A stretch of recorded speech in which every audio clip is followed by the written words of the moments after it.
नमस्ते दोस्तों। 3 पार्ट की वो सीरीज जिसमें मैं डेंगू और होम्योपैथी के फाइनल आखिरी जवाब देने की कोशिश में हूँ, उसका ये दूसरा वीडियो है। इसमें हम लोग बात करेंगे कि क्या होम्योपैथी डेंगू के इलाज में सक्सेसफुल है। ये एक बड़ा अहम सवाल है और इस पे आजकल बड़ी चर्चा आम है। एक राष्ट्रीय दैनिक में एक खबर छपी, इस होम्योपैथी दवा से डेंगू का इलाज फर्जी।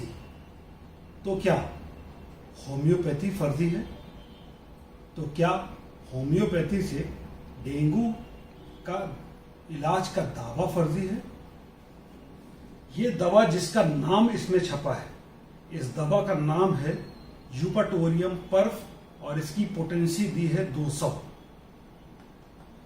ये दवा होम्योपैथिक टेक्स्ट में डेंगू के इलाज के लिए दी गई है। मगर आपको जानकर के ये हैरानी होगी कि डेंगू का इलाज इस दवा से इस एपिडेमिक में नहीं हो रहा है। क्यों? क्योंकि होम्योपैथी में इलाज मरीज का होता है, मर्ज का नहीं। और होम्योपैथी में एपिडेमिक्स का इलाज एक अलग विधि द्वारा होता है जिसको जीनस एपिडेमिकस कहा जाता है। जीनस एपिडेमिकस द्वारा इलाज कैसे किया जाता है ये मैं पार्ट 3 में बताऊंगा, उसको एक्सप्लेन करूंगा एक केस के द्वारा। वो हेल्थ प्रोफेशनल्स के लिए ज्यादा होगा, आम पब्लिक के लिए नहीं होगा। इस वीडियो में मैं बताऊंगा कि आजकल के एपिडेमिक में कैसे होम्योपैथी कारगर साबित हो रही है, जिससे इस मिथक को तोड़ा जा सके कि होम्योपैथी डेंगू में फायदा नहीं देती है। देखिए, जीनस एपिडेमिकस के द्वारा हैनेमैन ने लगभग 200 साल पहले ये बताया था कि कोई भी एपिडेमिक हर बार जब नए सिरे से आता है तो वो अपना रूप बदल करके आता है। ये 200 साल पहले हैनेमैन का ऑब्जर्वेशन था और उनका ये कहना था कि जब आप एक एपिडेमिक की हिस्ट्री लेते हैं तो एक व्यक्ति की हिस्ट्री न लेकर के उस एपिडेमिक में कई केस हिस्ट्री को लेकर के आप ये देखते हैं कि इस बार का एपिडेमिक का रूप क्या है। और तब आप ये पाते हैं कि एपिडेमिक पिछले एपिडेमिक से दूसरा होता है और तब दवा बदल जाती है। जैसे कि इस बार का एपिडेमिक 3 तरह का डेंगू देखने में मिलता है और आपको जान करके ये आश्चर्य होगा कि दरअसल डेंगू का वायरस 4 स्ट्रेन का होता है। Dengue NS1, dengue NS2, dengue NS3 और डेंगू NS4। और मैं आपको बता दूं कि आपको अगर एक बार डेंगू किसी एक स्ट्रेन का हो जाता है तो इस जीवन काल में उस स्ट्रेन का डेंगू आपको दोबारा नहीं होगा। मगर इसका मतलब ये नहीं है कि आप दूसरे स्ट्रेन से बच गए। इनफैक्ट अगर आपको दूसरा स्ट्रेन डेंगू का होता है तो नेक्स्ट स्ट्रेन में आपको डेंगू हेमरेजिक फीवर होने के चांसेस बढ़ जाते हैं। तो ऐसे में आपको क्या करना है ये मैं आपको आगे बताऊंगा। यहां पे मैं आपको फिर से बता दूं कि डेंगू के क्लासिक सिम्टम्स को डेंगू ट्रायड कहा जाता है और वो 3 होते हैं। तेज फीवर, नंबर 2 बॉडी में रैश आ जाना और बहुत सीवियर हेडेक होना। इसके साथ साथ 3 एंसिलरी सिम्टम्स होते हैं जो कि मस्कुलर पेन या जॉइंट का तेज दर्द जिसको ब्रेक बोन फीवर कहा जाता है। साथ ही साथ इंटेंस नोजिया और वॉमिटिंग और उसके साथ साथ आंखों के पीछे दर्द होना। ये 6 सिम्टम्स डेंगू के कोर सिम्टम्स होते हैं। अगर किसी भी व्यक्ति को 3 सिम्टम्स मिल रहे हैं जो डेंगू के कोर डेंगू ट्रायड है, सिर में दर्द, बॉडी में रैश और साथ ही साथ तेज फीवर, तो उसको और जांचों के साथ जिसको कि CBC और ESR कहा जाता है, उसके साथ साथ उसको NS1 एंटीजन जरूर करानी चाहिए। यहां पे मैं बता दूं कि ज्यादातर डेंगू से डरने की जरूरत नहीं होती है क्योंकि डेंगू एक सेल्फ लिमिटिंग डिजीज होता है। मगर डेंगू में कॉशियस होने की जरूरत होती है। ट्रीटमेंट एलोपैथी का जो मेन स्ट्रीम ट्रीटमेंट होता है वो पैरासीटामोल होता है और सपोर्टिव ट्रीटमेंट होता है, मगर डॉक्टर के अंडर में उसकी देखरेख में ट्रीटमेंट होना चाहिए। डॉक्टर आपका सुलझा हुआ होना चाहिए, डॉक्टर आपका सुलझा हुआ होना चाहिए। दूसरी बात, क्या कोई और विधा में इसका ट्रीटमेंट हो सकता है? यहाँ पे होम्योपैथी का रोल बहुत इंपॉर्टेंट है। देखिए, डेंगू में पहले दिन ब्लड टेस्ट होना चाहिए, जिसमें कि आपको ये देख लेना चाहिए कि हीमोग्लोबिन कितना है और प्लेटलेट काउंट कितना है और हेमाटोक्रिट कितना है। उसके बाद तीसरे दिन आपको हीमोग्लोबिन, हेमाटोक्रिट और प्लेटलेट काउंट देखना चाहिए, स्पेशली प्लेटलेट काउंट देखना चाहिए। अक्सर ये देखा गया है, जब केवल पैरासीटामोल चल रही होती है और होम्योपैथी की दवा नहीं चल रही होती है तो यकायक प्लेटलेट काउंट बहुत ज्यादा गिरने लगता है, लेकिन जब होम्योपैथी की दवा चल रही होती है तो प्लेटलेट काउंट गिरता जरूर है लेकिन बहुत ज्यादा नहीं गिरने पाता है, और उसके बाद एकदम से प्लेटलेट काउंट बढ़ने लग जाता है जब होम्योपैथी की दवा चल रही होती है। और होम्योपैथी की दवा अगर नहीं चल रही होती है, केवल पैरासीटामोल चल रही होती है, तो प्लेटलेट काउंट अक्सर और ज्यादा गिरता है। इसीलिए कहा जाता है कि तीसरे दिन के बाद हर दिन प्लेटलेट काउंट करनी चाहिए। हम होम्योपैथी की जब दवा देते हैं तब ऐसा नहीं कराते हैं। हम इतने कॉन्फिडेंट हैं अपनी दवा के बाद कि तीसरे दिन के बाद सीधे छठे दिन कराते हैं और हमेशा प्लेटलेट को बढ़ा पाते हैं। मगर जब पैरासीटामोल चल रही हो तो तीसरे दिन के बाद जब तक फीवर ना उतर जाए, हर रोज आपको सीबीसी करानी पड़ती है और प्लेटलेट काउंट को चेक करना पड़ता है, ये देखने के लिए कि कहीं प्लेटलेट काउंट बहुत ज्यादा गिर तो नहीं रहा है। और प्लेटलेट काउंट अगर 1 लाख के नीचे चला जाए तो आपको चौकन्ने हो जाना चाहिए। 60,000 के नीचे चला जाए तो आप बहुत ज्यादा चौकन्ने हो जाएं, और 35,000 के नीचे चला जाए तो आप अपने पेशेंट को अस्पताल ले जाएं और डॉक्टर के ऊपर छोड़ दें कि उसको कब प्लेटलेट चढ़ाने की जरूरत है। कुछ ऐसे साइंस होते हैं जिनको आप हमेशा ध्यान रखें। अगर आपके पेशेंट को नाक से ब्लड आने लगे, मसूड़ों से ब्लड आने लगे, बाथरूम में, उसकी पेशाब में, या उसके मुंह से ब्लड आने लगे, उसके शरीर पे नीले या लाल चिकत्ते पड़ने लगे, उसके गर्दन में या उसके सिर में इतना भीषण दर्द होने लगे कि वो सोना पड़े और बेचैन हो जाए, तो आप फौरन अपने मरीज को अस्पताल ले जाएं। चाहे उसकी होम्योपैथिक दवा चल रही हो, चाहे उसकी पैरासीटामोल चल रही हो। ध्यान रखें, घर में अगर अपने मरीज का इलाज कर रहे हों तो पैरासीटामोल के अलावा कोई भी और एलोपैथिक दवा देने की जरूरत नहीं है, क्योंकि कभी कभी आइबुप्रोफेन या और कोई बुखार उतारने की दवा जैसे कि निमेसुलाइड देने से एक घातक राइस सिंड्रोम हो जाता है, जिससे लिवर फेल कर जाता है। इसलिए ऐसी कोई भी दवा ना दे। होम्योपैथी की दवा सेफ होती है, उनके कोई साइड इफेक्ट्स नहीं होते हैं, उनके कोई बैड इफेक्ट्स नहीं होते हैं, इसलिए होम्योपैथी की दवा दी जा सकती है। मगर गूगल बाबा का, व्हाट्सएप का या फेसबुक का सहारा न लें। हमेशा अच्छे होम्योपैथिक डॉक्टर की शरण में जाकर के उससे पूछ करके दवा लें। क्योंकि आपका डॉक्टर आपके पेशेंट को देख करके, उसके मर्ज को समझ करके, उसके सिम्टम्स को समझ करके दवा देगा। यहां पे बात आती है जीनस एपिडेमिकस की, जिसके बारे में मैं आपको कुछ बताना चाहूंगा। इस बार 2019 का जो डेंगू का वायरस है, इसमें 3 प्रकार का डेंगू का वायरस एक्टिव है। मैं आपको एक और अखबार की कतरन दिखाना चाहता हूं। ये कतरन क्या कहती है?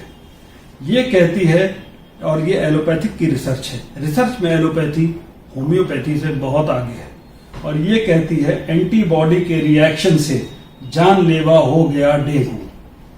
हर तीसरे साल में बदल जाता है वायरस, और ये बिल्कुल सही बात है।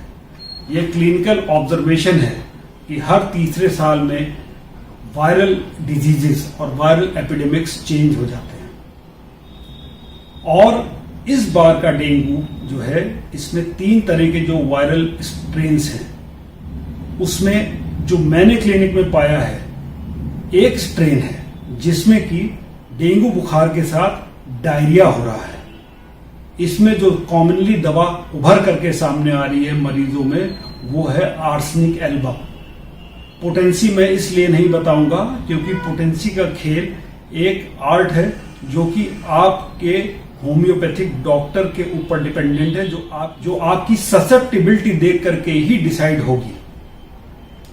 दूसरी बात, जो दूसरा वायरस एक्टिव है उस वायरस में आप जो सिम्टम देख रहे हैं वो रैश आता है और रैश के साथ साथ बहुत तेज खुजली और बॉडी में दर्द होता है बुखार के साथ। इसमें जो दवा उभर करके सामने आ रही है वो है रसटॉक्स। अगेन पोटेंसी मैं नहीं बताऊंगा, ये आपके निकट के डॉक्टर का काम है कि वो डिसाइड करेगा। और तीसरा वायरस बड़ा इंटरेस्टिंग है। इसके स्ट्रेन में जो उभर करके बात आ रही है वो ये है कि बुखार बहुत तेज आता है। बुखार जब धीमे धीमे उतार पे आने लगता है या अपनी तेजी पे पीक पे होता है तो मुंह सूखने लगता है, मुंह में छाले आ जाते हैं। छाले इस तरह के नहीं होते हैं कि उसमें गड्ढे पड़े, एप्थस होते हैं, मेम्ब्रेन बनने लगती है। वो मेम्ब्रेन मुंह के अंदर होती है, टॉन्सिल्स पे होती है, पोस्टीरियर फेरेंजियल वॉल यानी कि गले में होती है।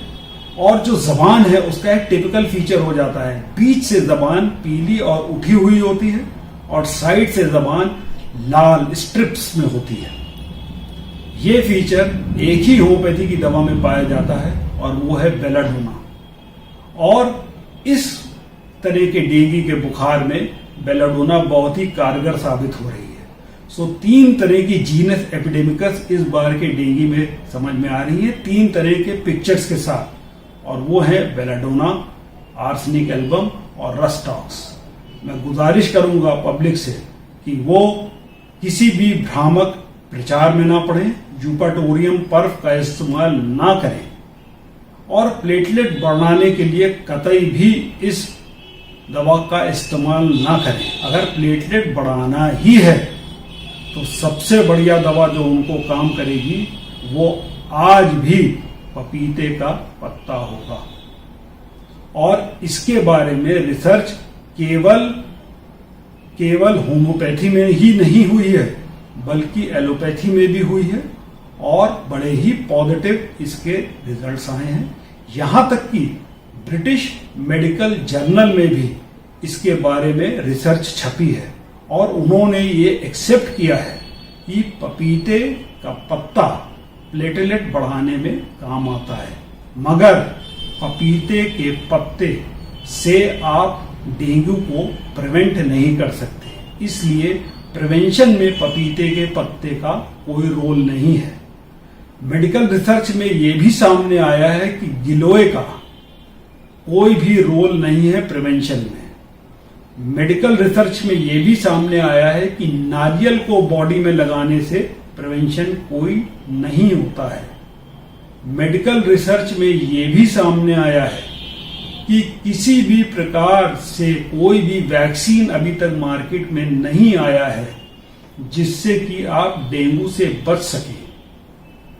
हम लोगों की अपनी रिसर्च ये कहती है कि बैप्टीजिया का मदर टिंचर और यूपाटोरियम पर्फ का मदर टिंचर आपको शॉर्ट टर्म इम्यूनिटी दे सकता है अगेंस्ट डेंगू, जिसकी की बैक्टीरिया की 10 बूंद आधे कप पानी के साथ रात में पिएं और यूपाटोरियम पर्फ की 10 बूंद मदर टिंचर की 10 बूंद आप आधे कप पानी के साथ सवेरे पिएं तो शॉर्ट टर्म इस एपिडेमिक के समय आपको इम्यूनिटी मिल सकती है।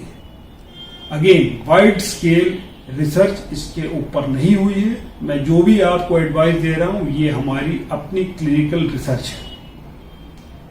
आखिरी बात, सबसे बड़ा बचाव जो डेंगू से हो सकता है वो है कि आप अपने को मच्छर से बचा लें। अगर मच्छर नहीं काटेगा तो डेंगू नहीं होगा। ध्यान रखें, डेंगू फीमेल एडीज के काटने से होता है जो दिन में आपको काट सकती है और ये फ्रेश वाटर मस्कीटो होता है जो कि कॉर्नर्स में पाया जाता है, आपकी टेबल के नीचे, आपके घर के कोनों में और फ्रेश वाटर बॉडीज में। सुरक्षा बचाव में है। होम्योपैथी इसको ट्रीट करने में आपको हेल्प जरूर करेगी। मैं आपको 5 केस दिखा सकता हूं जो मैं आपके सामने रख रहा हूं।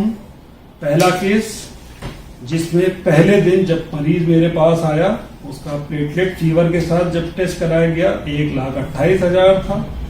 तीसरे दिन 88,000।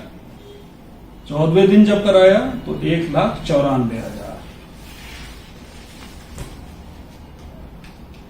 दूसरा केस, दूसरे दिन जब प्लेटलेट कराया गया था उसका तो 2,07,000 था। उसका 5वें दिन जब प्लेटलेट कराया 1,50,000 था। गिरा नहीं, लेकिन 5वें दिन बुखार उतर गया।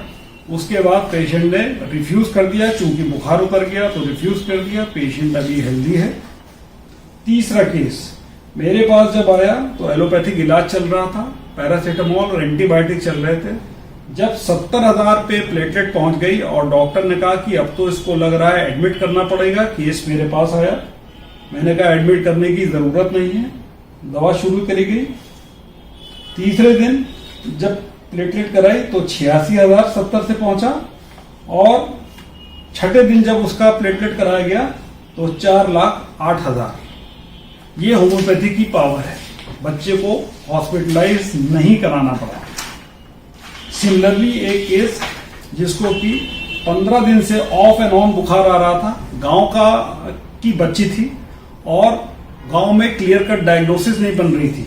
हम लोग के पास जब मरीज आया पहले दिन तो उसका ब्लड टेस्ट कराया, उसको केवल पैरासीटामोल दी। अगले दिन डेंगू जब डायग्नोज हुआ और पता लगा कि उसका प्लेटलेट 1,54,000 था।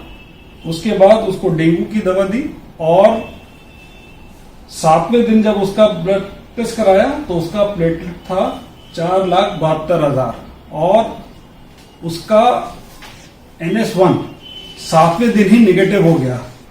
ये बहुत ही सरप्राइजिंग रिजल्ट था, क्योंकि NS1 निगेटिव 6 महीने से पहले अक्सर नहीं होता है।